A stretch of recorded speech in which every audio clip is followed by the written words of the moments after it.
Hey, what's up, guys? Just giving you guys another little quick look on what's going on with the tanks on this day. So basically everything's doing fine, everything's growing, stability is key, and that's what I like. I don't really tinker with anything. I just kind of leave things as is. All I do is just refill the supplementation that I'm actually putting back into the system. Basically just refilling the chambers where the elements are located, so then the elements are being replenished back into the system. As obviously you can see, corals and everything else are actually, taking that in. So other than that, I don't do much with this system. The system basically, it's on its own. There's a little bit of air in the calcium reactor right now. I'm going to drain out that. Sorry about that, that's my dog. And you can see here, I trimmed out you can see my finger right there. I trimmed out the Monty caps on the bottom right here to let more light in on the Christmas Monty on the bottom right there. You can see all of that now getting more light, and polyps are going to start coming out, and even the green slimer right there is, loving it. So, my intentions were not to bring out more light, but it is what it is.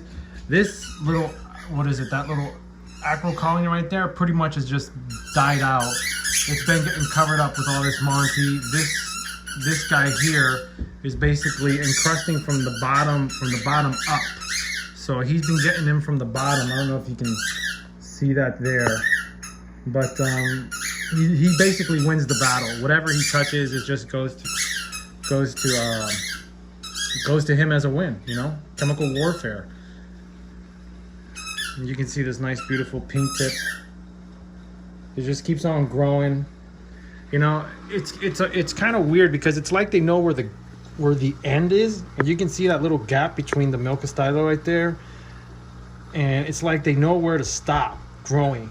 They don't grow any further. It's like they know they're not supposed to touch the acrylic. It's like they can sense it, But whatever. I got to start trimming these guys out. I already trimmed out a lot of the Monty caps here. You can see that up on top on this frag rack, which I don't want in this system anymore. I don't like the look of that. I want to take that out and just leave it like that and just have a beautiful looking tank. But I have a guy coming to pick up this section here and stuff. This guy right here is the one that broke off from here. I mean, look how big he is, all plump and juicy. So a guy's coming over to pick up the Monty caps, and he's picking this guy up.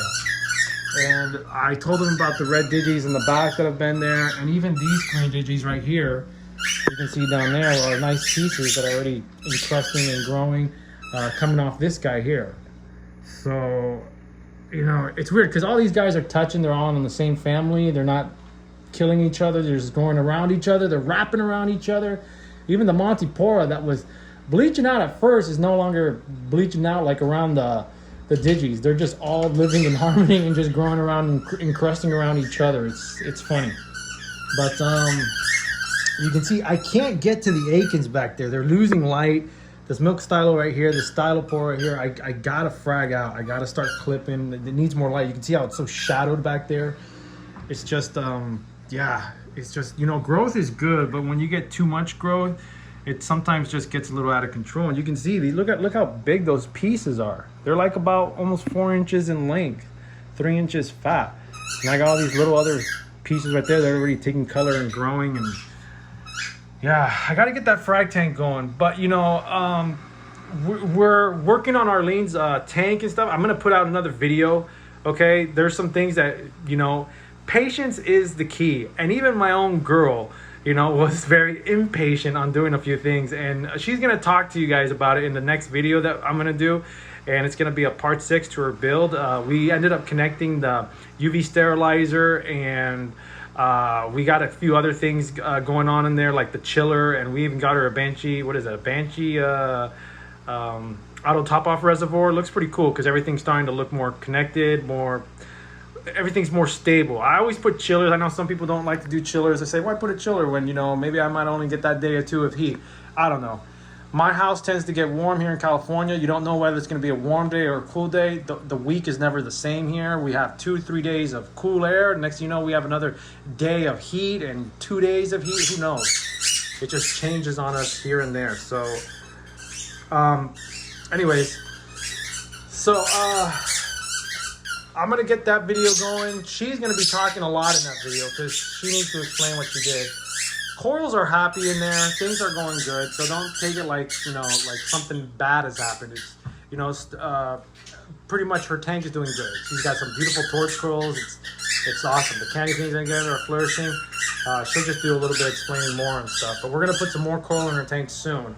We're just taking it kind of slow and stuff. I don't want to just jump through it. You know, I try to do a couple things for her because I have the experience in understanding how certain things work. But, you know, what it is with the new hobbyists is that, you know, they tend to look at something and overreact. And overreaction is always in. It's like my Monties when they were bleaching out in my past videos when there's a little bit of bleaching going here. I don't do shit. I don't overreact, and, you know, sorry for cursing or anything, but I don't do anything that causes instability. Sometimes there's going to be a little something here, there's going to be a little something there. If it was all happening at once, and then obviously, you know, I'll probably just change a little water, put a little carbon in there, and let it sit. And then I'll, you know, obviously do my water testing and see what's going on. But you just want to just try to keep it slow. You don't want to rush anything. The more you rush things, the more negative things are going to happen. You know, it's just patience, you know. I learned that a long time ago. I've been doing reefing for so long. I've been doing it before I've been doing videos. I've been having saltwater fishes at the age of 15 at my mom's house when I used to live with my mom and stuff, you know, and even my cousin Marcia got me a long-nosed yellow butterfly because she thought it was just a good birthday gift to give to me and stuff back in the day, you know. And all I had was a hang on the back penguin filtration and my old acrylic tank. So, you know, it's just experience from the unexperienced, you know. And even me being experienced trying to do things for Arlene, it's just, you know, just telling her, because she even texted me today saying, is the protein skimmer working correctly? And it's working fine. She gets one aptasia in her tank and she's having a heart attack. So I'm telling her, for me, I can take that rock and I can put it in my system. The copper band will eat it up right away, you know. I told her to give me back the piece of a live rock and stuff, and she sees a couple aptasia on it. I'll give it to my copper band as food. You know, they eat them up. That's why this tank barely has any aptasia. There's only really one down there, you know. So other than that, they're not all around for good reasons. And then in my bedroom tank, they're not even in there either. But, you know, it's just, that's what it is. It's just trying to have the right critters and the right things in there and stuff. I like to try to do things more naturally than trying to throw chemicals in there to solve an issue. That's just me. But yeah, back to the office tank situation. Everything's good. Corals are thriving. Corals are growing. And let's go to the bedroom tank. Okay, bedroom tank is doing good. Kona's following me, so sorry about the squeaking. You know, at first I thought it was more the pumps. You know, the flow that was causing more of the sand bed movement. But it's actually these guys right here, the twin spot wrassies right here that are really grown and beautiful. They just like to look for things. They scurry the sand bed a little bit, but they don't pick at the corals. Now, you know, they've been saying these guys are not reef safe. They go after your crustaceans like crabs, snails, and even shrimps in some cases. I still have my 2 cleaner shrimps right there. They haven't done anything. I think what it is just proper feeding, you know, just not having them feel like they're in starvation where they're gonna probably go after them. You can see what they do is they just go around, scurry the sand bed a little, and then they just try to find something. But they're great when it comes to pests. There's like no pest in here. Ever since I got the copper band in this bedroom tank, I used to have aptasia on the bottom and aptasia a little bit everywhere, and there's no aptasia at all, nothing. So look at the rock work. There's no algae, there's no anything. I got the proper grazers in here. They're just, you know, so many tangs in here. Look at all the tangs. Jesus Christ, how many tangs do I got, right? So everything's doing well. Everything's doing good. So, you know, I just want to just say that, you know, it's just a matter of just stability and being patient, you know. So corals are doing good. SPS corals in here are doing good. And remember, this bedroom tank is a 2-part, so I use 2-part A and B, Red Sea, and it's been working out great. I have the same sort of recipe and stuff, remember guys, with I do dose the sulfate. This is what I dose. So it's magnesium, it's boron, and it's sulfate, it's acro power, and it's Red Sea A and B with some algae management NOPOX right there, and some Noya's trace elements. And I do dose a little bit of iodide every 2 weeks. It's just 1 millimeter. And I do dose some vanadium, which is 0.1 millimeter. Okay, so it's a 0.1. And that's what I dose for this tank. I don't need to dose the magnesium or the potassium because of the fact that it's all in the nuoids, it's all in the trace elements. So if I did an ICP test, which, you know, I'm doing more research on ICP and hearing things more on ICP, knowing that it's not actually an accurate type of testing, it's more just giving you an idea of what is probably being consumed in the water. So what is being consumed in the water? It may not be an accurate reading, but I still find ICP very helpful when it comes to giving back what you're taking out from the water. Just remember, we're water keepers more than reef keepers, but we are reef keepers and water keepers and fish keepers and animal keepers. We're all of them, you know? Consider it a zoo in your house.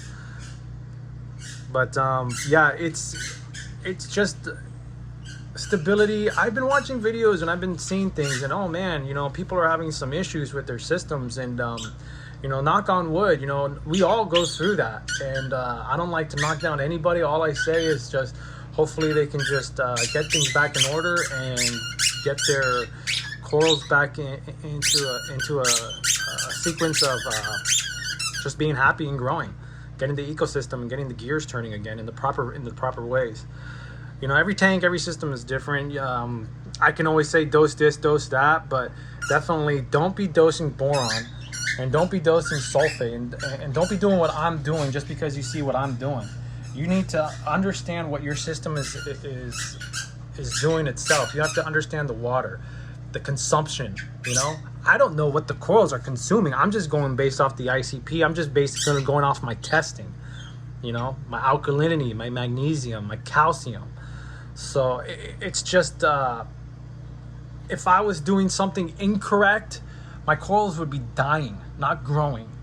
My fish wouldn't be healthy. They would be dead. So I must be doing something right? So it's just a matter of just testing and doing all that stuff. So, you know, I don't mind taking a walk over here, but so this is what I'm gonna do. So I have a little place right here in my kitchen area. I'm sorry, let me close that door. But so let's see. So this is my apogee. Let's see if I can pull it out. But I got my par meter here, and let's see if you can see that. So yeah, there it is. So that's the model 510. So this is the one that is considered for underwater. Now I got the old one also, and it's not that different from the new one. And that's what I'm trying to say is that, so I got the old apogee right here, is that we were testing with the MQ200. They're both almost reading the same shit, you know?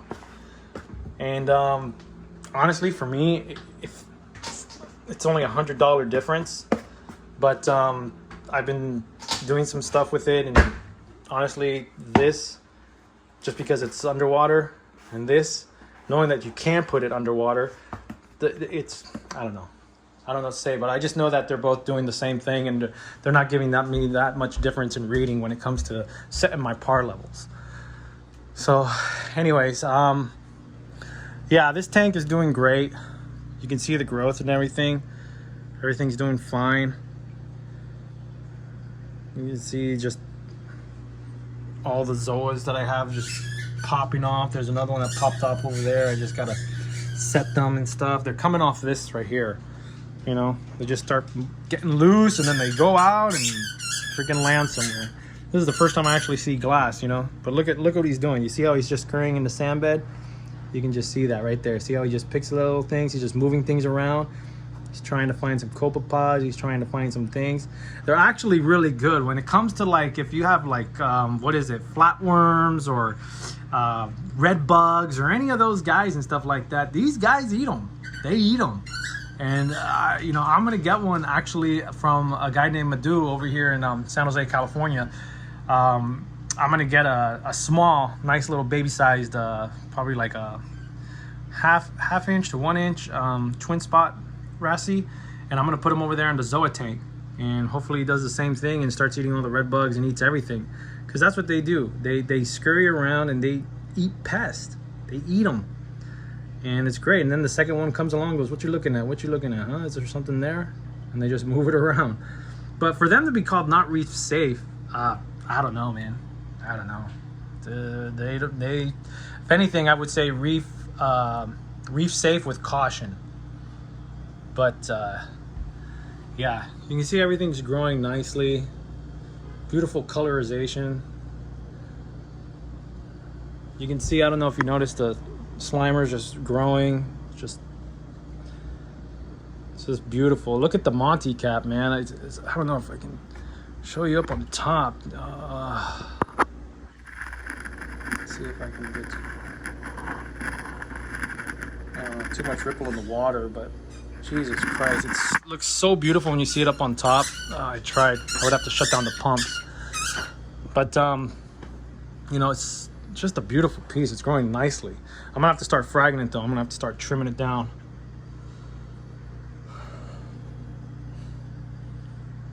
But, yeah, corals are doing great.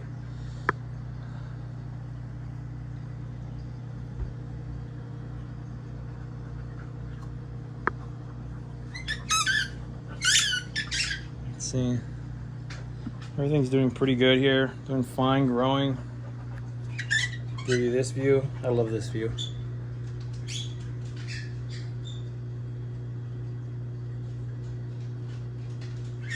Two new tanks are doing great. The yellow Tang and what is it? Oh man, I forgot his partner's name. This guy right here. It's not a Tomini Tang. Anyways, it's just your common Tang. I forgot his name. It's one of those times I got a brain fart. But yeah, everything's doing great. Okay, now we're at the living room tank, and you can see everything is doing really, really well here. You can see the torch coral is really loving where he's at. Look how extended he is. So he acclimated himself, and he really loves where he's at. He's getting good, proper flow. The colors are nice. He's got that nice golden hue with like a greenish type of tone of color. It's pretty nice.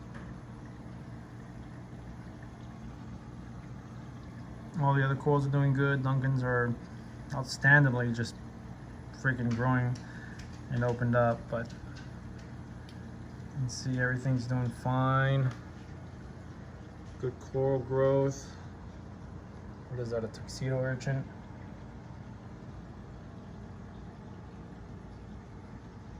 So what I did was I actually moved the rock work around here on this side.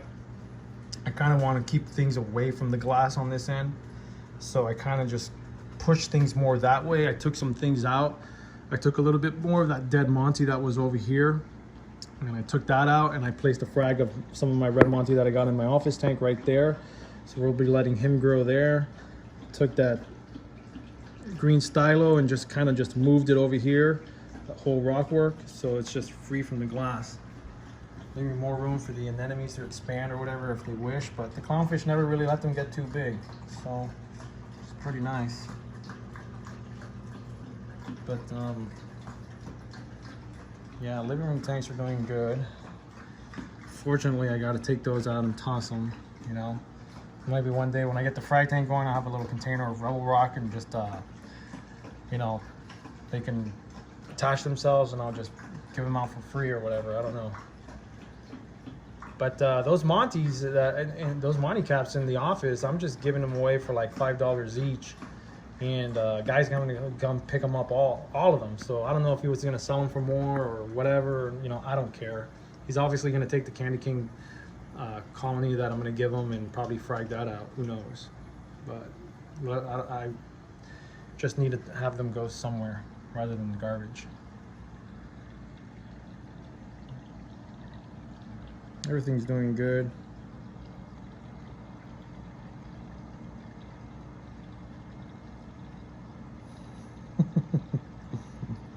That Antius I've had for so long.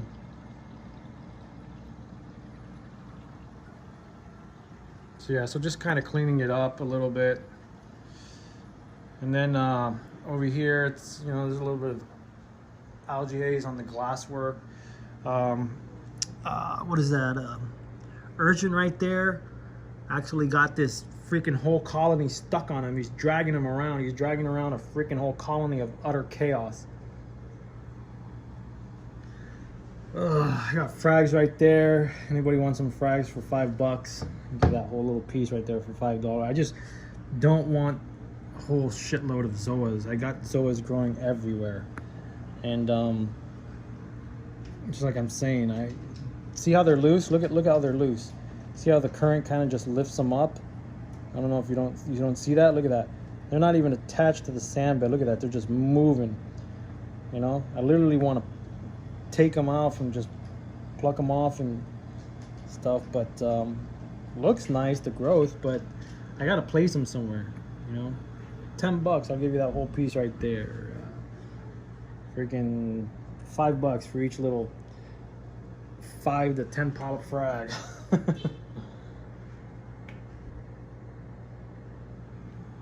Yeah, but they're doing great. The tank's doing good. My fish are doing great.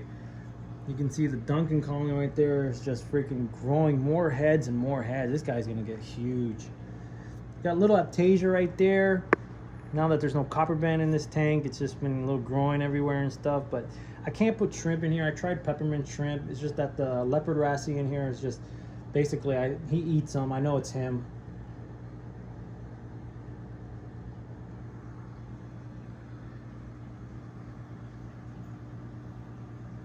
You can see everything's doing really good. I'm gonna clean this a little bit later. I actually got some RO water being mixed right now, and every time I do my RO water, I always change the filters, or I take, you know, what is it, the first stage one, the oh man, I'm just not thinking right now, but I don't do the carbon. I do the carbon every like 4 to 5 months, but the first stage one, basically the white wool or whatever it is, the one that collects all the little waste and everything, just holds it. Anyways, I change that every time I do I start doing water or start making water for the tanks. So when I'm ready to produce more water and get my mix going, it's, you know, I want to make sure my RO water is just as good as the water that's in the tank already. But yeah, stability, man. You know, just patience and stability.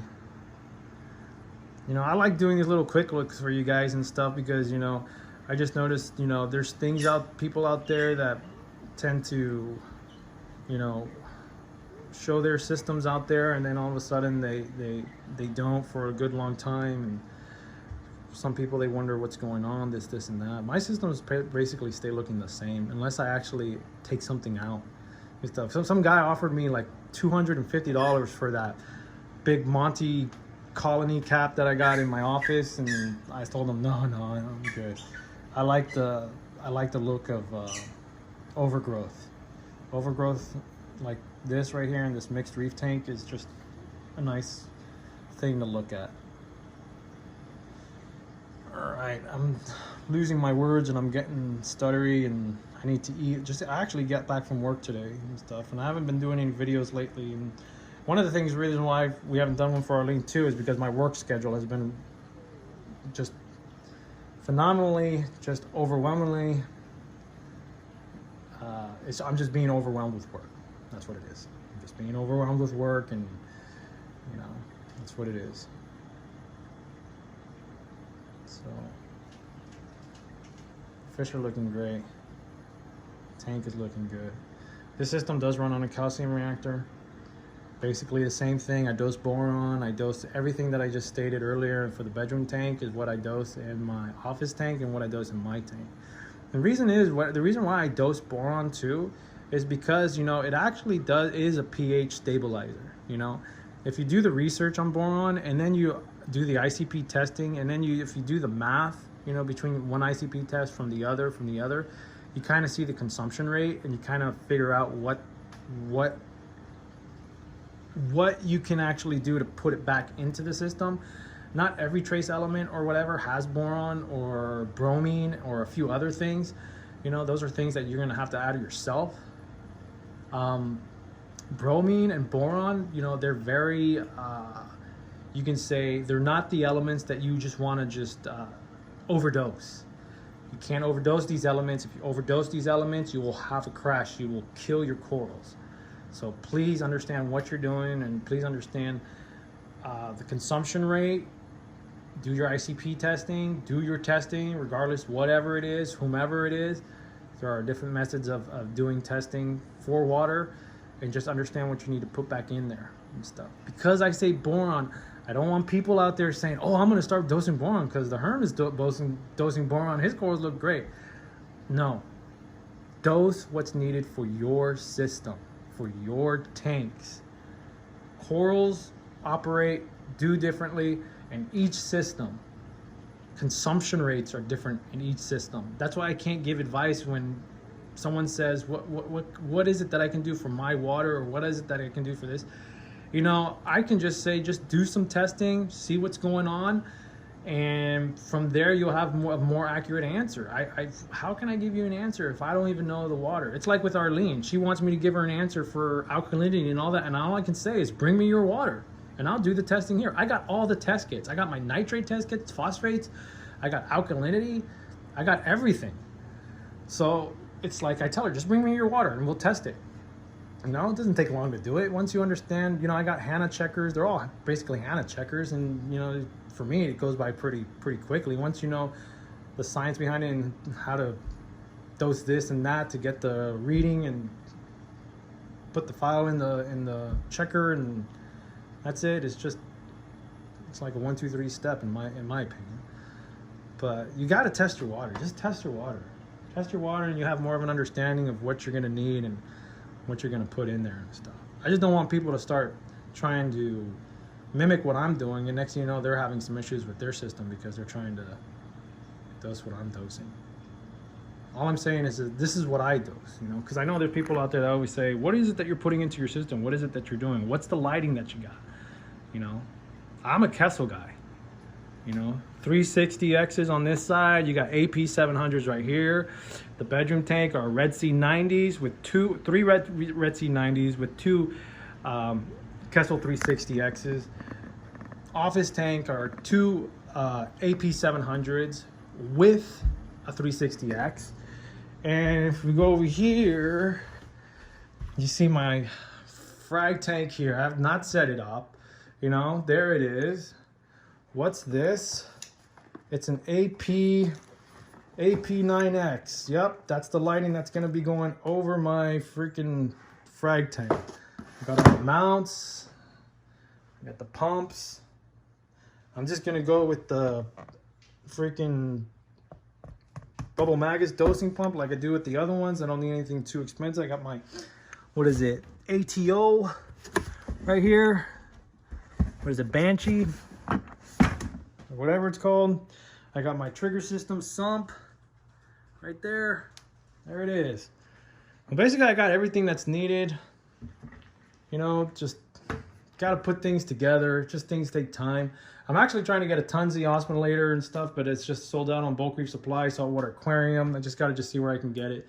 I'm pretty sure my local LFS has it. Aquatic Collection is where I go, so I'm gonna do that.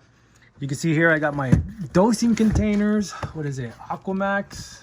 I don't know if you can see that, but I got my Aquamax dosing containers. Basically the system is ready to go. I can start putting it together, start getting it wet with water and stuff like that. And you know, I'm gonna do the 2-part on this. It's gonna be the A and B Red Sea.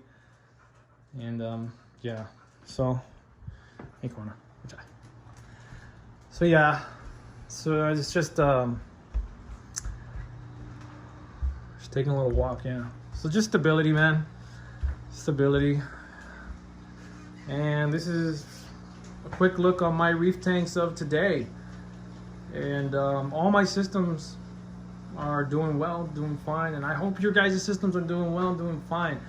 You know, it's kind of upsetting when I listen to these YouTubers and, you know, they're going through their little crashes, or they're going through a stage of just, you know, what do I do and this and that, and it's just very unfortunate. But I just hope they get it together, and I just hope things get better for them, and you know, I love watching them. I don't want to say names and stuff like that because I know it's YouTubers that you guys watch also, but you know, it's I watch them because I love seeing their beautiful reef tanks, and and it's fun, in my opinion, to see the progress and to see frags being attached to new rock work, and just seeing things, you know, progress.